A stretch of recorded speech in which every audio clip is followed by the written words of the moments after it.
क्या आपके पास English core का सब्जेक्ट है? क्या आप दिल्ली में हो? क्या आप सीबीएसई के स्टूडेंट हो? अगर ये सब बात हाँ है तो ये वीडियो आपके लिए है।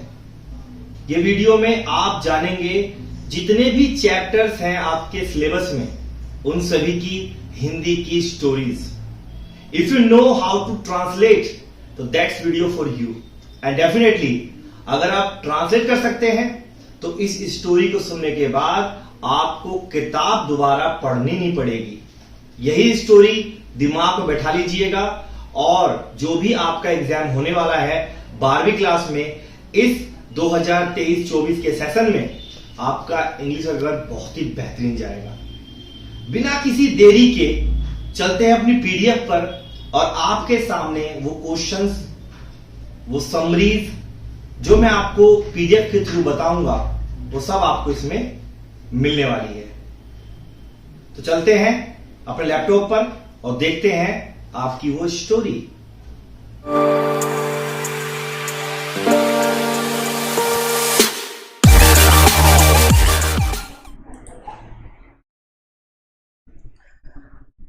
The last lesson, author Alphonse Daudet. पहला पैराग्राफ। नन्हा फ्रेंच किसी विद्यालय का एक विद्यार्थी था। उस सुबह को वह विद्यालय के लिए देरी से चला। उसे अपने शिक्षक एम हैमल से डर लग रहा था, डांट फटकार का, क्योंकि उसे पार्टिसिपल्स का प्रथम अक्षर भी नहीं आता था। इसी विषय पर शिक्षक यानी कि एम हैमल उससे कुछ प्रश्न पूछने वाले थे। इसी कारण उसने अपना मन विद्यालय ना जाने का बनाया और वह अपना सारा दिन पक्षियों की चहचहाहट सुनने में, जंगलों किनारे व्यतीत करने में और सुहावनी गर्माहट दिन की चमक का आनंद लेना चाहता था। और वहां पर जो पर्सिया के सैनिक थे, उनका अभ्यास, उनका सैनिक ड्रिल, उनका सोल्जर ड्रिल वो देखना चाहता था। परंतु उसने अन्य निर्णय लिया और लालच पर काबू पाया। लेकिन जब उसको लगा कि वो गलत है, उसको लगा कि मैंने गलत लालच किया है, तो वह शीघ्रता से अपने विद्यालय की ओर चल पड़ा। जैसे कई बार क्या होता है, आपका मन नहीं करता स्कूल जाने का और आप फैसला करते स्कूल नहीं जाएंगे, लेकिन बाद में क्या लगता है कि यार मैंने गलती कर दी, मुझे स्कूल जाना चाहिए था।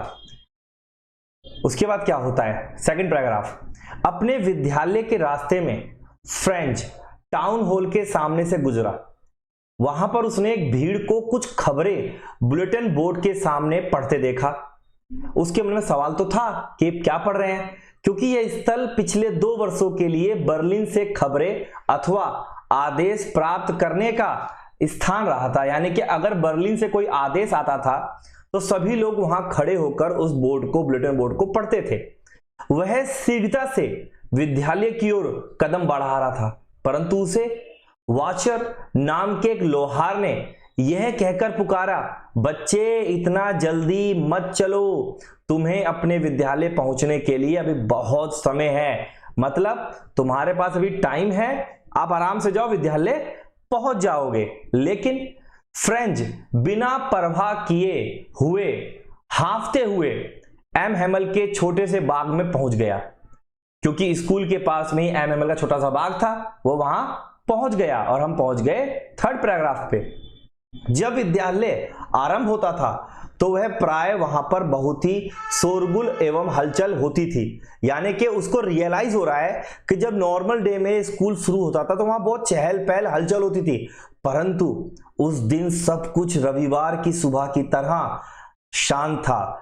वहां पिन ड्रॉप साइलेंस था, बिल्कुल भी शोर शराबा, हल्ला उल्ला नहीं था।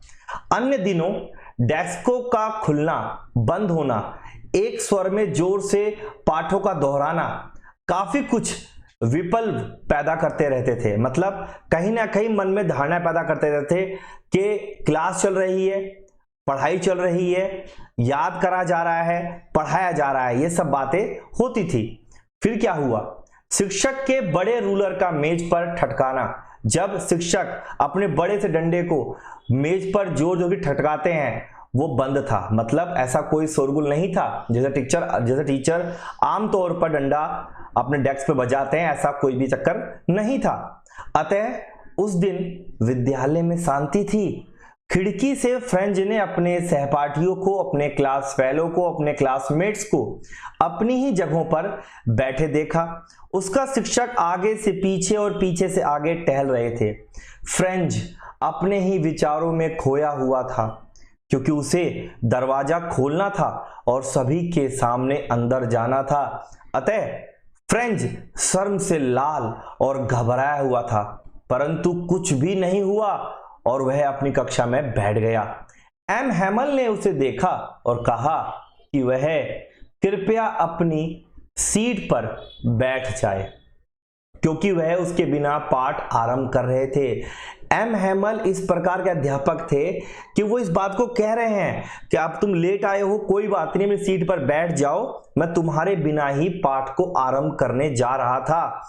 इस बात को फ्रेंच ने सुना, उसके मन में बहुत सी बातें आई होंगी। दोस्तों, मैं जो वीडियो बता रहा हूं बच्चों, आपको जो पढ़ा रहा हूं, ये सारी की सारी जो स्टोरी है ये शॉर्ट स्टोरी है, इसलिए आप सिर्फ लुत्फ लीजिए और स्टोरी को समझिए, इससे बाहर एग्जाम में नहीं आएगा आपके। Fourth paragraph.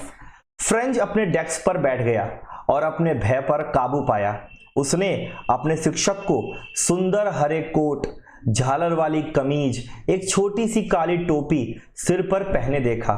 इसके अतिरिक्त सारा विद्यालय ही अजीब और गंभीर सा लग रहा था।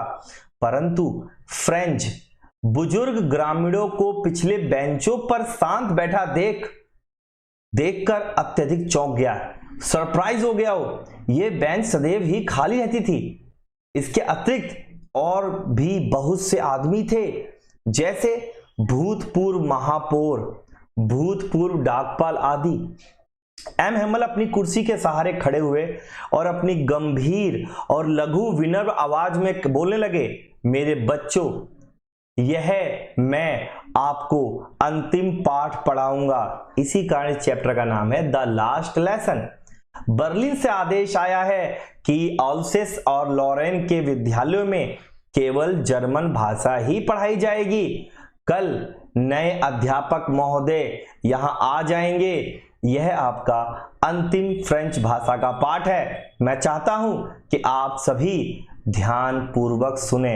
उम्मीद करता हूं आप भी ध्यान पूर्वक इस स्टोरी को सुन रहे होंगे। बात करते हैं पैराग्राफ नंबर 5। एम हैमल के मुख से फ्रेंच भाषा का अंतिम पाठ सुनकर फ्रेंच अत्यधिक स्तब्ध रह गया, मतलब एकदम बिल्कुल चुप, खामोश, जैसे उसके सामने क्या बात सुन ली उसने, बिल्कुल शांत हो गया। उसे फ्रेंच भाषा के पाठों को याद ना करने संबंधी कितना अफसोस था।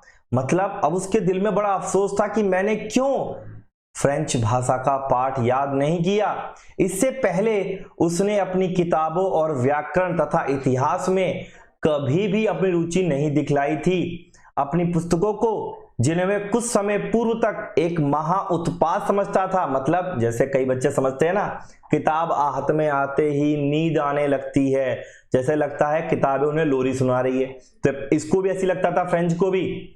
अब वह उसके पुराने मित्र बन गए थे और अब उनके प्रति उसका आकर्षण बढ़ गया। मतलब अब वह किताबें उसकी दोस्त बन गई थी। जैसे कभी कभी आपका दोस्त स्कूल में नहीं आता ना, तो आपका मन नहीं लगता स्कूल में, ठीक उसी प्रकार किताबें उसके लिए सब कुछ बन गई। उसने एम हैमल में रुचि लेना प्रारंभ कर दिया। मतलब अब उसे एम हैमल की बातें अच्छी लगने लगी हैं और वह उसके रूलर के बारे में तथा उसके पीड़ा देने वाले व्यवहार के विषय में सब कुछ भूल गया। वो ये भूल गया कि उसके एम हैमल टीचर बहुत झक्की थे। वो ये भूल गया कि उसके टीचर उसे डांटते थे। वो ये भूल गया कि उसके टीचर उसे डराते थे। वो सब कुछ भूल गया और यह भी भूल गया कि उसका वह शिक्षक कितना झक्की था, जो मैंने आपको बता दिया। फ्रेंच को समझ आया कि एम हैमल ने अपने उज्जवल रविवार के कपड़े क्यों पहने हुए थे। उसको समझ में आ गया कि एम हैमल जो कपड़े रविवार को पहनते थे, संडे को पहनते थे, उन्होंने आज ये कपड़े क्यों पहने हैं। और गांव के बुजुर्ग लोग अफसोस में विद्यालय की पीछे सीट पर, कक्षा की पीछे सीट पर क्यों बैठे हैं और विद्यालय अधिक क्यों नहीं गए। मतलब विद्यालय अधिक क्यों नहीं गए, उनके मन में कितने सवाल हैं। यह गांव के वालों का एम हैमल के प्रति धन्यवाद करने का तरीका था। मतलब जो गांव वाले विद्यालय में उसी कक्षा में बैठे थे वो अपनी भावनाएं प्रदर्शित कर रहे थे एम हैमल के सामने, क्योंकि एम हैमल एक अच्छे अध्यापक थे और वो सभी एम हैमल को पसंद करते थे। उसकी 40 वर्ष की निष्ठापूर्ण सेवा, मतलब एम हैमल ने 40 वर्षों तक इस स्कूल को अपना समय दिया था और उस देश के प्रति सम्मान दिखाने का था जो अब भी उनका नहीं रहा। मतलब वो देश भी उनका नहीं रहा जिस देश में वो रह रहे थे। 40 वर्ष उन्होंने अपने निछावर कर दिए बच्चों को पढ़ाने में, उस स्कूल को दे दिए। 6 पैराग्राफ। जब फ्रेंच यह सब कुछ विचार कर रहा था तो उसका नाम भी पढ़कर सुनाने के लिए पुकारा गया। फ्रेंच का नाम पुकारा गया और वो अपने ख्यालों में खोया हुआ था, परंतु फ्रेंच से पहले ही शब्दों पर उलझ गया। जब उससे कुछ पूछा गया फ्रेंच अपने ही शब्दों में उलझ गया। वह अपने डेस्क को पकड़े खड़ा रहा, उसका दिल धड़क रहा था। उसका शिक्षक एम हैमल फ्रेंच को डांटने के बजाय उसे अत्यंत ही शर्मिंदा महसूस करवा रहा था। शिक्षक ने टिप्पणी की कि आप सब निवासियों की यह सबसे बड़ी परेशानी है कि वे अपने पाठ याद करने के काम को कल पर टाल देते हैं। और यही बात हमेशा अध्यापक बोलता है, जो आज करना है तो आज कर डाल, कल पर टालेगा तो कल वाला दिन कभी आता नहीं। वही मैं आपसे कहना चाहता हूं कि अगर आज 12वीं क्लास में हो, नंबर अच्छे लाने हैं तो वो काम आज करो, कल नहीं आएगा देखने के लिए कुछ भी। इस प्रकार सभी कुछ समाप्त हो जाता है। जब आप सोच लेते हो कि मैं ये काम आज नहीं कल करूंगा तो समझ लिए सब कुछ समाप्त हो गया। शिक्षक ने यह भी कहा कि फ्रेंच के माता पिता ने भी उसे कोई ना कोई बहाना बनाकर शिक्षा प्राप्त करने से दूर रखा, जैसे आजकल के कई माँ बाप करते हैं। बच्चा स्कूल जा रहा, बच्चे को रोक देते हैं, रुक जा भाई, पहले राशन ले ले फिर जाइए स्कूल। ये भी गलत है। आपके दोस्त का बर्थडे है, आप स्कूल नहीं जाते, आपको किसी शादी में जाना, आप स्कूल नहीं जाते, ट्यूशन नहीं जाते, पढ़ाई नहीं करते, तो उसका नुकसान कौन उठाएगा? आप उठाओगे। उसके शिक्षक ने स्वयं को भी जिम्मेवार ठहराया, क्योंकि वह भी फ्रेंच को अपने पौधों में पानी देने को भेजा करता था, अथवा जब मछली पकड़ने के लिए फ्रेंच कहता था तो एम हैमल जी फ्रेंच को छुट्टी भी दे देते थे। यही कारण है कि एम हैमल अपने आप को भी जिम्मेवार ठहरा रहे हैं कि मेरी भी कुछ गलतियां हैं। फिर नंबर 7, एम हैमल ने बताया कि फ्रेंच भाषा संसार में सबसे सुंदर भाषा है। यह सबसे अधिक स्पष्ट, सर्वाधिक तर्कसंगत भाषा है। उसने उपस्थित भीड़ का आह्वान किया कि उन्हें अपनी भाषा को सुरक्षित रखना चाहिए और कभी भी नहीं भूलना चाहिए, क्योंकि गुलाम लोगों के लिए भाषा की पकड़ होना ही आवश्यकता है। दोस्तों, इसलिए बोलता हूं मैं भी कि अपनी मातृभाषा से प्रेम करो। इंग्लिश के चक्कर में कहीं हिंदी मत भूल जाना। हिंदी आपको अच्छे से आनी चाहिए। ये तो एक सब्जेक्ट मात्र है, लेकिन ये कुछ संकेत दे रहा है कि जब एम हैमल ये कह रहा है कि फ्रेंच भाषा दुनिया की सबसे सुंदर भाषा है, तो हमारी हिंदी भी दुनिया की सबसे सुंदर भाषा है। एम हैमल कह रहे हैं अपनी भाषाओं को सुरक्षित रखना चाहिए। वही काम हमारा भी है, हमें भी अपनी भाषा को सुरक्षित रखना चाहिए, क्योंकि हम भी गुलाम रह चुके हैं और यहां एम हैमल बता रहे हैं कि वो भी गुलाम रह चुके हैं। यदि कैद से बाहर आने की उनकी कुंजी बन जाती है, अतः उन्हें अपनी भाषा को सुरक्षित रखना चाहिए। बात करते हैं पैराग्राफ नंबर 8। फिर एम हैमल ने व्याकरण को इतनी अच्छी तरह से पढ़ाया कि फ्रेंच ने भली भांति सीख लिया। फ्रेंच जो कभी सीख नहीं पा रहा था वो भी सीख गया। उसने सभी बातों की अत्यधिक शांति के साथ विस्तृत रूप से व्याख्या की। ऐसा लग रहा था मानो एम हैमल एक ही प्रयास में वह जो कुछ जानता था उन्हें जानने से पूर्व अपने विद्यार्थियों के मस्तिष्क में, दिमाग में भर देना चाहते थे। एम हैमल चाहते थे कि मैं यहां से जाऊं, पढ़ाना बंद करूं, इनकी पढ़ाई बंद हो, उससे पहले मैं सब कुछ ज्ञान इनके दिमाग में डाल दूं। ऐसे अध्यापक नहीं मिलते, अब सच में नहीं मिलते। व्याकरण के बाद उनका लेखन एक पाठ हुआ, परंतु एम हैमल को अपनी कुर्सी में शांति पूर्वक बैठे देखा गया। वह उन चीजों को निहार रहे थे, मंत्र, वह अपने मन में ठीक उसी प्रकार बिठाना चाहते थे जैसे कि सभी चीजें उसे छोटे से कमरे में दिखाई दे रही थी। जैसे वह उन्हें वहां पर उसी स्थान पर पिछले 40 वर्षों से देख रहे थे। वास्तव में उनका दिल जरूर टूट चुका था और उसने उस स्थान उन लोगों से एक अधिक लगाव संबंध बना लिया था जो वहां के लोग थे, उस गांव के लोग थे। क्योंकि हमारे गांव कस्बों में आज भी अध्यापक की बहुत इज्जत होती है। उसे अपने बहन का सम्मान पैक करने की आवाज भी सुनाई दी।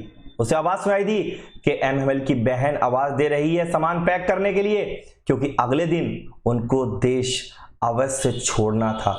बहुत बड़ा दुख है अपना घर छोड़ना और उससे बड़ा दुख है अपना देश छोड़ना। 9th paragraph. फिर उन्होंने इतिहास का पूरा पाठ किया।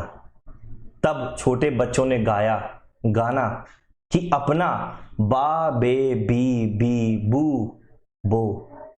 बड़े हाउजर ने अपनी प्रथम वर्णमाला की पुस्तक अपने हाथों में पकड़ रखी थी और उनके 7 अक्षरों को बोला। फ्रेंच को अंतिम पाठ बहुत अच्छी तरह याद है। दोपहर का समय हो गया था और तब अचानक चर्च के घंटे ने 12 बजाए, मतलब 12 बज गए और फिर ईसाई प्रार्थना घंटी बजी। ठीक उसी क्षण उनकी खिड़की के नीचे प्रशिक्षण से लौटते पर्शियन सैनिकों की टुकड़ी यानी कि तुरही बजी। जो सैनिक बजाते हैं उसको तुरही कहते हैं, बजी। एमएमएल अपनी कुर्सी पर खड़े हो गए। वह बहुत ही उदास, शक्तिहीन दिखाई दे रहे थे, जैसे उनका सब कुछ छीन लिया गया हो। उन्होंने बोलने की कोशिश की और उन सभी को अपना मित्र कहकर पुकारा, परंतु किसी कारण से उनका गला रुंध हो गया। मतलब आवाज तो दी लेकिन वो आवाज गले से बाहर नहीं निकली। फिर वह श्यामपट यानी कि ब्लैक बोर्ड, व्हाइट बोर्ड की ओर मुड़े, चौक का एक टुकड़ा लिया और अपनी पूरी शक्ति बटोर कर उन्होंने इतना बड़ा, जितना बड़ा वह शब्द लिख सकते थे, लिखा, फ्रांस जिंदाबाद। फिर बिना किसी शब्द के वे दीवार के सहारे झुके और हाथ से एक इशारा किया। विद्यालय समाप्त हुआ। आप सभी जा सकते हैं, आप सभी जा सकते हैं। इस प्रकार एमएमएल ने अपना अंतिम पाठ अत्यंत ही निष्ठा से पढ़ाया, परंतु वह गहन भावनाओं में अभिभूत हो उठा। मेरे प्यारे बच्चों, मेरे सभी स्टूडेंट्स जो इस वीडियो को देख रहे हैं, दोस्तों ये कहानी इतनी इंपॉर्टेंट है मैं बता नहीं सकता, लेकिन इस कहानी से आपको बहुत कुछ सीखने को मिली है। मैं आपको बताता हूं इसके इंपॉर्टेंट क्वेश्चन। इसमें 3 क्वेश्चन बहुत इंपॉर्टेंट है। Number 1, character sketch of French. Character sketch of French अगर नहीं है तो लिख लीजिए, character sketch of French. Number 2, character sketch of MML and what is the condition when French reached school. जब फ्रेंच स्कूल पहुंचा तो स्कूल की कंडीशन कैसी थी, उसको कैसा रियलाइज हो रहा था, ये सब इस चैप्टर में इंक्लूड है और यही 3 क्वेश्चन इस पूरे चैप्टर का सारांश है। बस ये 3 क्वेश्चनों के उत्तर बना लो, समझ लो सारा का सारा काम आसान हो गया। आई होप कि आपको पूरी स्टोरी समझ में आई होगी और मैंने इस स्टोरी के दौरान जो जो आपको क्वेश्चंस बताए हैं, अगर उन्हीं क्वेश्चंस को आप बना ले, पूरी स्टोरी छोड़ दो, अगर आप सिर्फ उन्हीं क्वेश्चंस की इंग्लिश बना लो तो आपका एग्जाम इस चैप्टर से जो भी आने वाला क्वेश्चन होगा वो बिल्कुल क्लियर हो जाएगा बिना किसी दिक्कत के। ना कुछ रट्टा, ना कुछ याद करना और ना ही कोई चीटिंग। बिना चीटिंग के एग्जाम 100% बहुत बेहतरीन जाएगा। तो दोस्तों आज के लिए इतना ही। अगली वीडियो देखने मत भूलिएगा, उस वीडियो में दिखाया जाएगा आपको 2nd चैप्टर। सो मिलते हैं अगली वीडियो में, तब तक के लिए जय हिंद।